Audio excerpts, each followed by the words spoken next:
Hey everyone, it's Kathy. And Paul here with Adulting, We're here to help you navigate the crazy world of adulting. because let's be real, it's a wild ride. We'll be dropping tips, sharing stories, And maybe even spilling some embarrassing secrets along the way. so get comfortable, grab your favorite drink, get ready to laugh, learn, and level up your adulting game. This is Adulting. Don't forget to like, follow, and/or subscribe and share this podcast. Head over to adulting.com for more information and to submit questions for us about adulting. And maybe even pick up some of our new merchandise. And if you know any fellow adults who need some guidance, send them our way. And feel free to share this podcast freely out there. We'd like to get our numbers up. Hi, today we're going to be talking about a quarter-life crisis. What is a quarter-life crisis? A quarter-life crisis is a period of anxiety and questioning that typically occurs in a person's 20s and early 30s.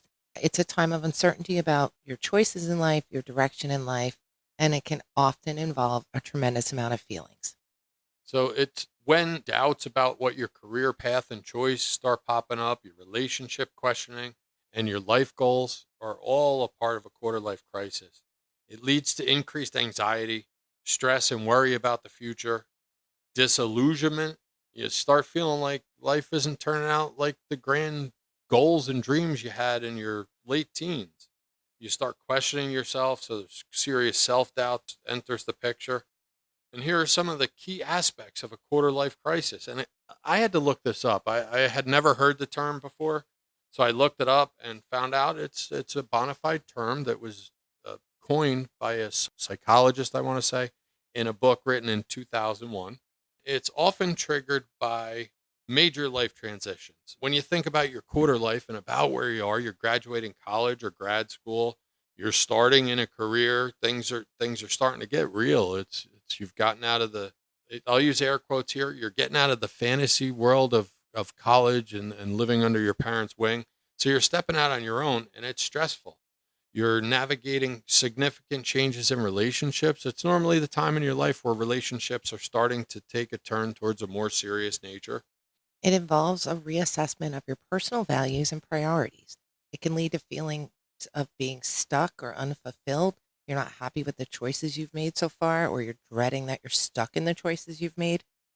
It's a very common experience, and it's really a period of soul searching and self questioning as young adults have a hard time grappling with the realities of adulthood.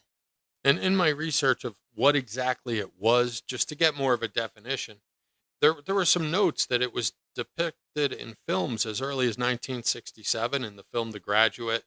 It shows, and I know that's an old film, so many young adults haven't seen it, but that shows a young man struggling with what to do after college. But the term again was familiarized in a book called Quarter Life Crisis: The Unique Challenges of Life in Your 20s, written by Alexandria Robbins. More and more people have become aware of it, and you do see it popping up in social media feeds and people being concerned about it. And it does give you a word to put to a common challenge that a lot of young adults have, and a time that we all go through.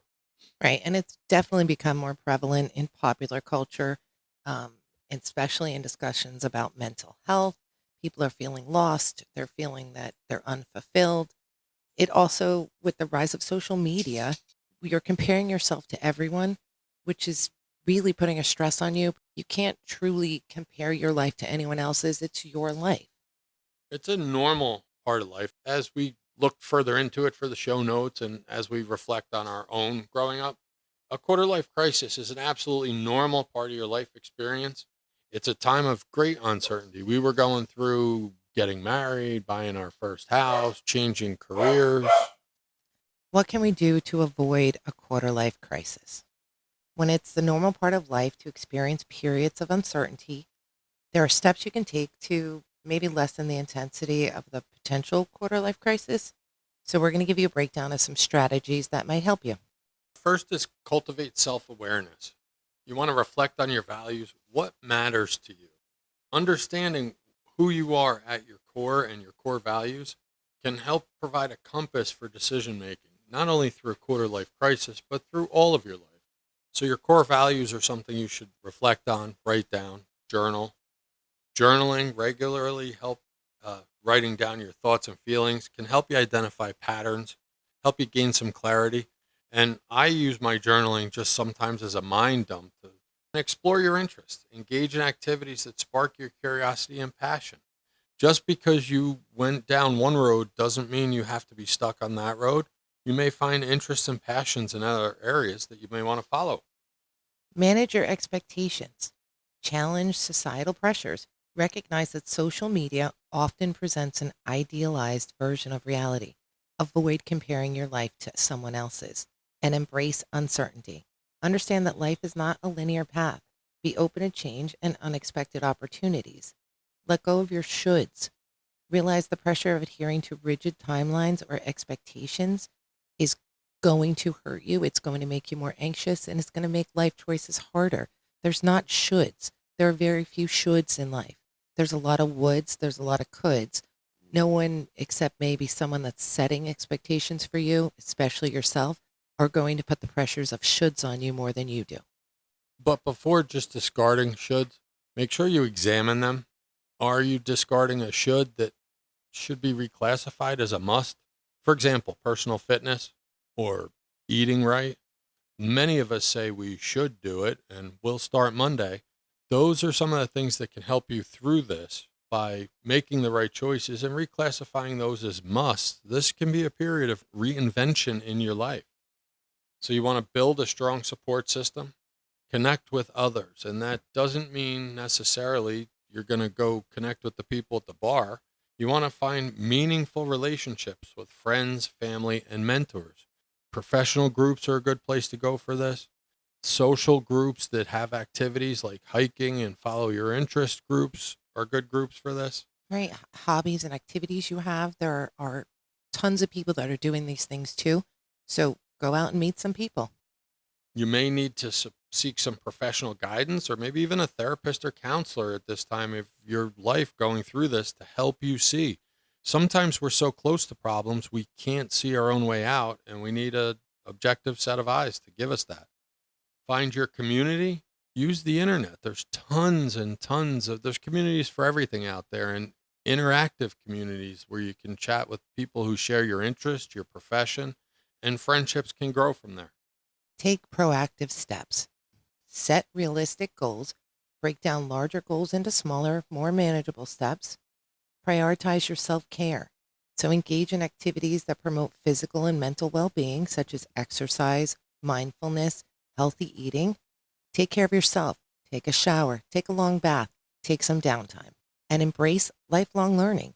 Continuously expanding your knowledge and skills through learning, education, travel, new experiences, all help you get through your quarter life crisis. Reframe your perspective. View challenges as opportunities. This is one of my favorite things to do, to find the thing I can be grateful for or the learning opportunity in all the challenges or air quotes again, problems that end up crossing my path. Practice gratitude. First thing I do every morning, I come up with 3 to 5 things I'm grateful for.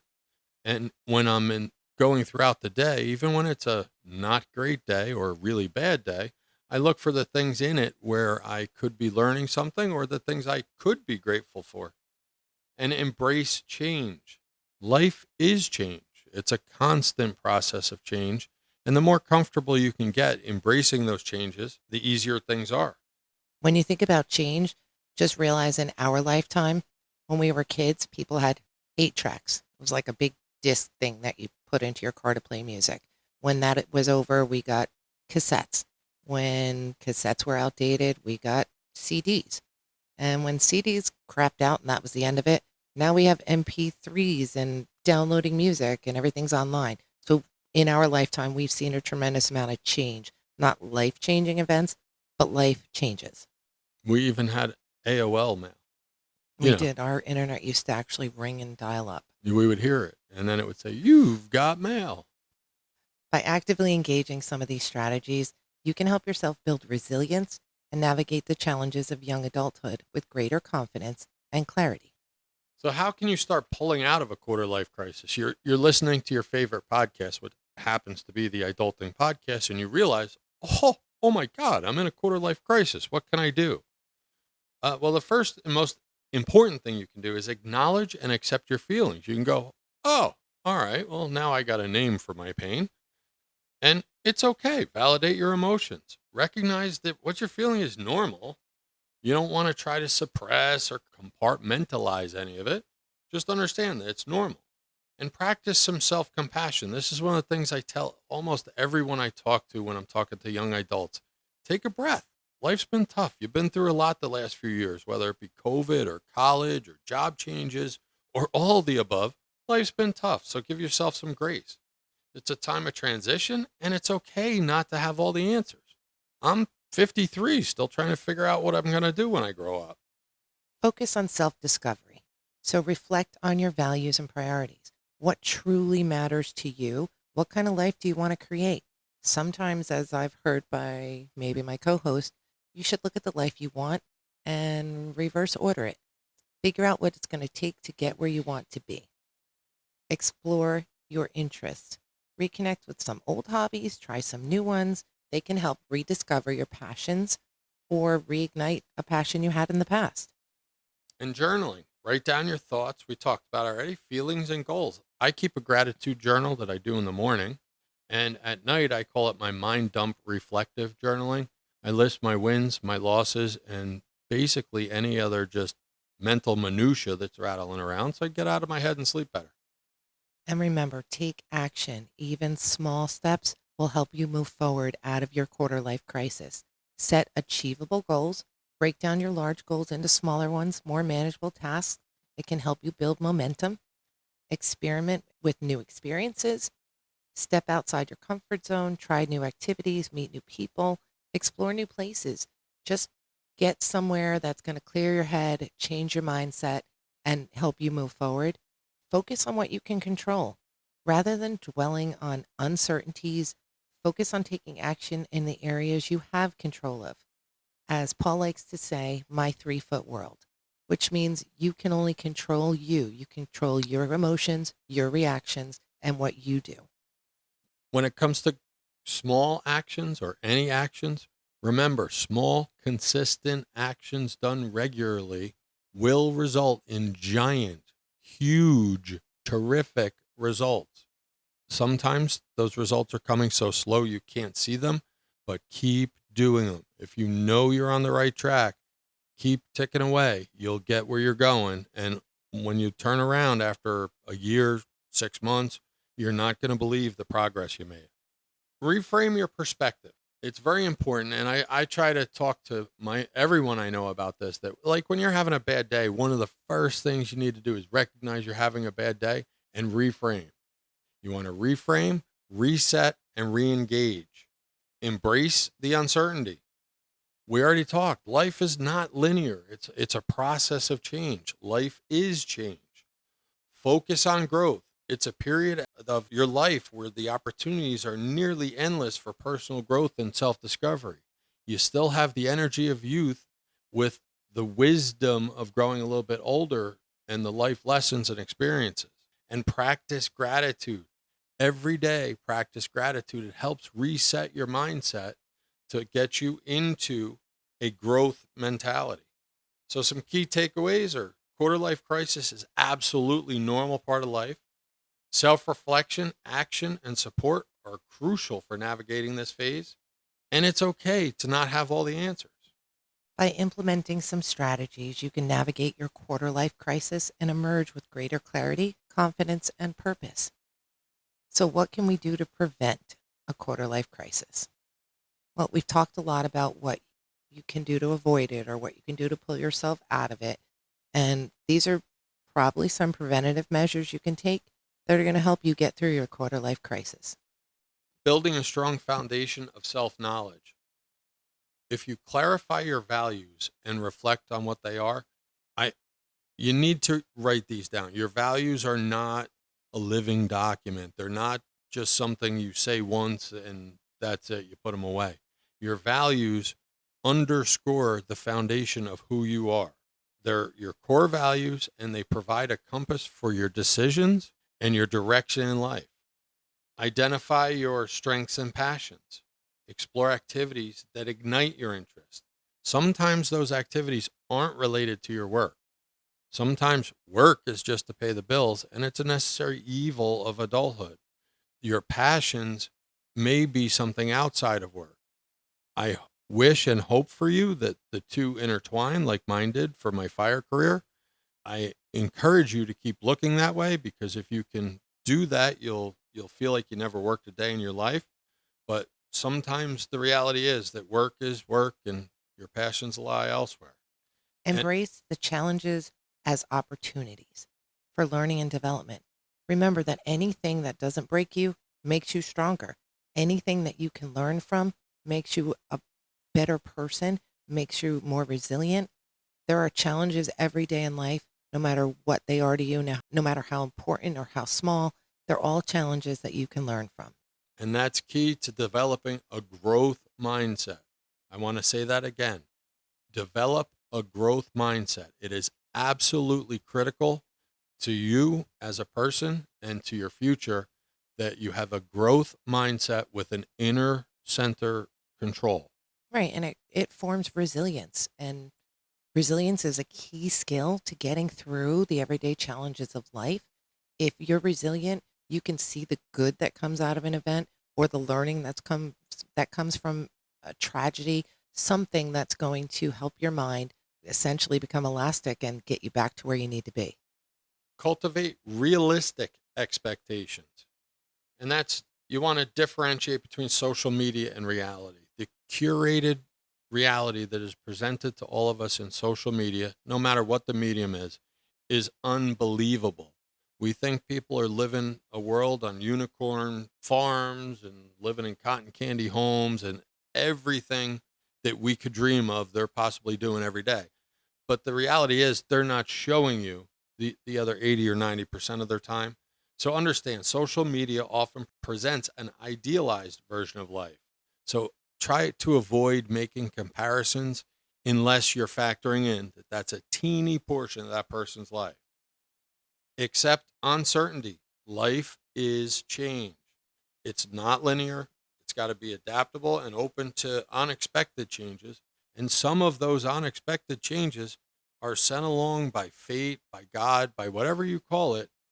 Pay attention to those, because those are the forks in life where you may be intersecting your job, your passion. It could be a nudge in a direction. So pay attention to that. Resist societal pressure. Don't feel pressure to adhere to rigid timelines or expectations, essentially meaning if Susie's getting married and you don't have a serious relationship and you're both the same age, it doesn't matter. That's where she is in her life. This is where you are in your life. If you're still in the same job you started, but you're unhappy and someone else has been promoted 6 times in their career, that's their career path. You need to find yours. Don't feel pressure to keep up with the Joneses. Proactive planning and action. I love planning and action. You are a planner. I am. Set meaningful goals, and we could do whole workshops and classes on how to do that. But you want to establish goals that align with your values. Remember, kids, I said values before, and you want to write those down. And aspirations. Break them down into manageable steps. That's very important. I watch a lot of young adults have a problem with that. They have a goal to, Be a black belt. sure. And then they suddenly, on day one, want to be a black belt and they're ready to quit because they can't be. Prioritize lifelong continuous learning. It helps expand your knowledge and skills and helps keep you current. No matter what the field is, things are changing. Like I say, life is change.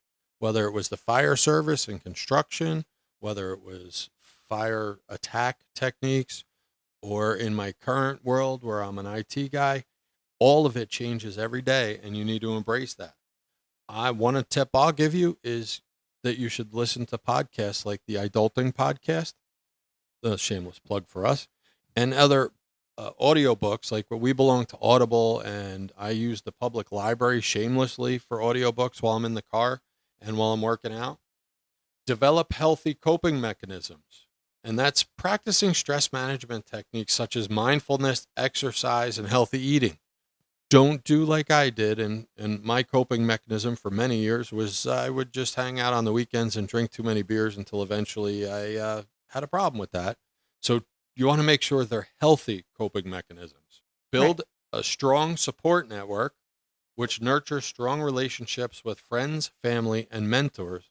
And do not be afraid to ask for a mentor in the workplace and meet with that person, because a mentor, not necessarily a supervisor, is able to tell you this is kind of where you are, youngin, and you need to move in this direction. Foster a sense of purpose. Engage in meaningful activities. Find activities that provide a sense of purpose and fulfillment, such as volunteering or pursuing hobbies.